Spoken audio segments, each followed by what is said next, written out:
Nyabeyi ariko namumenye binyuze muri leta Kabuye yajyaga muvuga, yigeze kunzanira icyifuzo cye. Imana yakunze umugeni wayo, ariko biragoye kubona umugore bene uyu pe, birago iyi si y'iki gihe n'ibintu by'imperuka bihari, abahungu b'imperuka n'abakobwa b'imperuka, ibi bintu bene uyu muntu vuga neza utabitinya umunsi wegereje, aba Yesu tugiye kwambuka. ubakabaheza Imana ishobora muzamurira n'iby'agaciro kuboneka hano.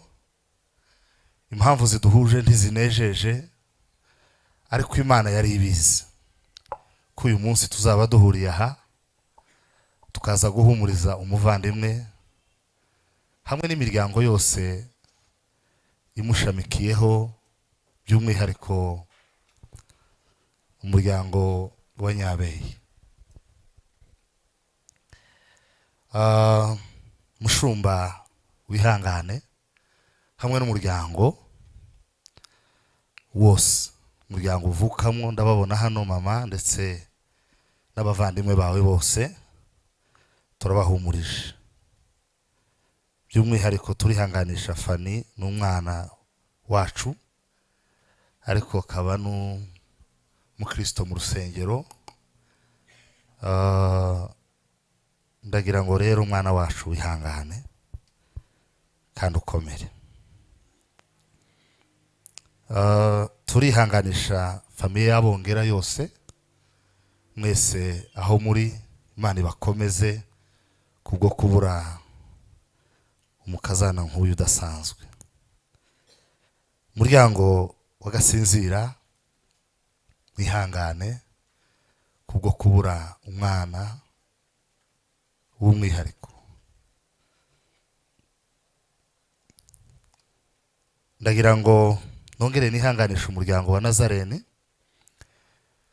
torero ry'Imana, bakozi b'Imana mwihangane. Ndamubona Serentanda umubyeyi wacu hamwe n'abandi bashumba bari hano, mwihangane. By'umwihariko iri torero ryatubereye itorero ridasanzwe, ryatubereye akabando mu minsi y'umwijima. Bashumba muri hano, ntimugire ngo tuzabyibagirwa, turabizirikana ku manywa na nijoro. Itorero ryose muri rusange, ariko by'umwihariko umushumba Tambwe, muze turagushimiye cyane, kandi twobivuga nyine cyangwa ntitubivuga, ariko turabizirikana.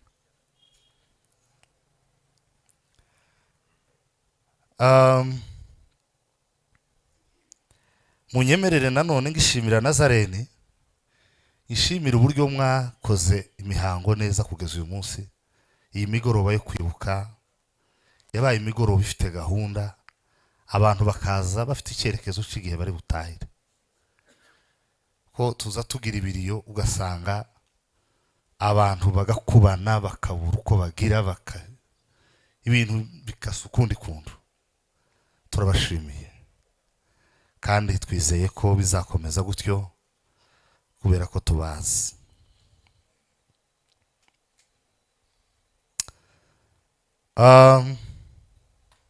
Nyabeyi njye sinari muzi cyane, nubwo umutware we ari muramu wa murumuna wanje direct. Urumva hari ahantu twagendaga duhurira, ariko namumenye binyuze muri leta Kabuye yajyaga muvuga, yigeze kunzanira icyifuzo cye, arambwira ati ndashaka ngo dusengere umukobwa bita Nyabeyi azashakwe. Ndetse niki atoya zagira impungenge ko Nyabeyi azoshakwa n'umuntu udasobanutse. Ati kandi yaraje turaganira, arambwira ngo akeneye gushakwa neza. Ntaho ubukwe bwa Pasiteri Mbonigaba cyo gihe yari ataraba pasiteri, ariko ntazi ko ari uwo Nyabeye bahe bavuga, bukenza kumenya ko ari we Nyabeye. Noneho nkora observation nk'umuntu usanzwe ugira intege nkeya ninshi kurusha yenda mwese abaraha, ariko naje nkagira bene ibi bikeya noshobora. Kimwe mu by'Imana izishoboza no kwitegereza. Ndamwitegereza nsanga yateye intambwe zitatu z'abakristo. Icyambere yarakijijwe. Je bizabingora kuvuga umuntu wakijijwe nubwo yoba datakibaho ngo muvuge nk'udahari. Ko birizi ivuga ngo Abeli nubwo yapfuye ngo nuba arashagira gute. Sanga yarakijijwe byakwerekwe. Buri hari abantu bavyiyitiriye gusa. Umuntu akama kura burengeta akavuga ngo ndakijijwe gusa, nta kintu na kimwe wareba ibimenyetso indicators ukabona ntizihe zihura n'iryo jambo. Yari yarakijijwe uyu muvyeyi kandi yarakijijwe pe. Icya kabiri, abantu baza bakizwa, kuko gukizwa si ubufindo bunini, nukwakira Yesu nk'umwami n'umukiza w'ubugingo bwawe, empo ya lali. Ibindi byose ni ibikagato by'idini, nta kwakira Kristo nk'umwami n'umukiza w'ubugingo bwawe. Bibiliya izivuga ngo haleluya, abamwizeye gusa, abantu bamwizeye yabahaye ubushobozi bwo kuba automatically. Intambwe ya kabiri yari yarateye kandi nayo iriyo, ni intambwe yo guhinduka.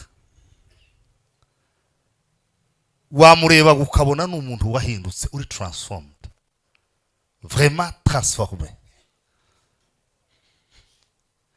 Kuko umuntu wahindutse yarakijijwe agira ibintu byinshi bimuranga, ariko hari ibintu bitatu. Icyambere yagendanaga umutima utuje. Wamureba ukabona arakandagira, agakandagirira ku mutuzo.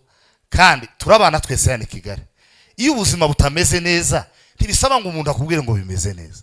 Niyo buhaba buhinduka ntibisaba ngo umuntu akubwire ngo ubu uko birahinduka. Ariko muri situation zose nagiye mubonamo, kuko muri izo zombi nabonye uburyo zihinduka, yagendaga atuje. Kabiri, yari umuntu ugira umutima unyuzwe.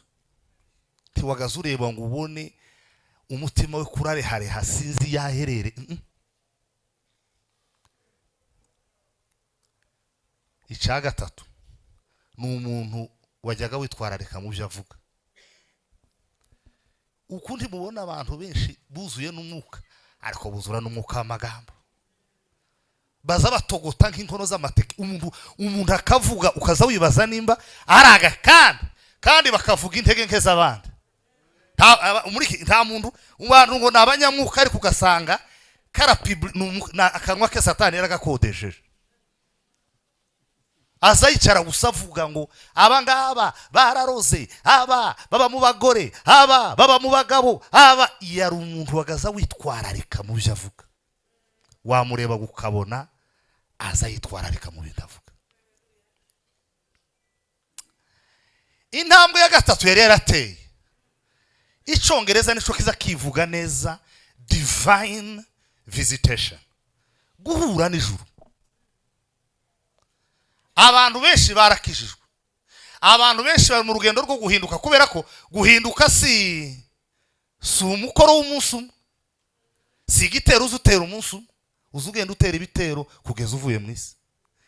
Ariko uyu muvyeyi yari yarahuye n'Imana. Twari tutaraganira ngo mubaze nimba barahuye direct, kuko hari abantu baza bagira divine visitation iri direct, hari n'abantu baza bagira divine visitation iri indirect. Ariko yari yarahuye n'Imana, mukozi w'Imana. Imana yakunze umugeni wayo, ariko biragoye kubona umugore bene uyu pe. Birago iyi si y'iki gihe n'ibintu by'imperuka bihari, abahungu b'imperuka n'abakobwa b'imperuka, ibi bintu bene uyu muntu biragoye kumubona. Ariko imana yawe iracahari, imana yawe irahari, izabana nawe.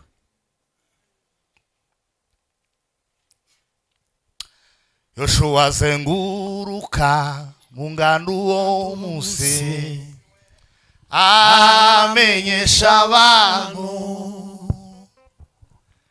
nimukora amahamba we tugiye kwambuka hakurya i Kanani.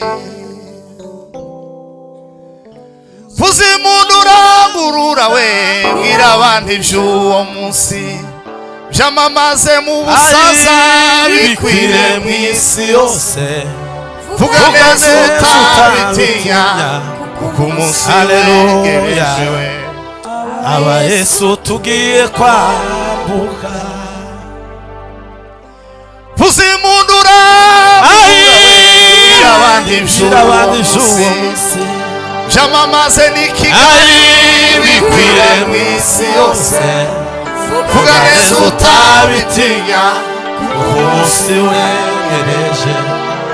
aba Yesu tugiye kwambuka. ubaka baheze Imana cyoro muzamuka. Sema haleluya.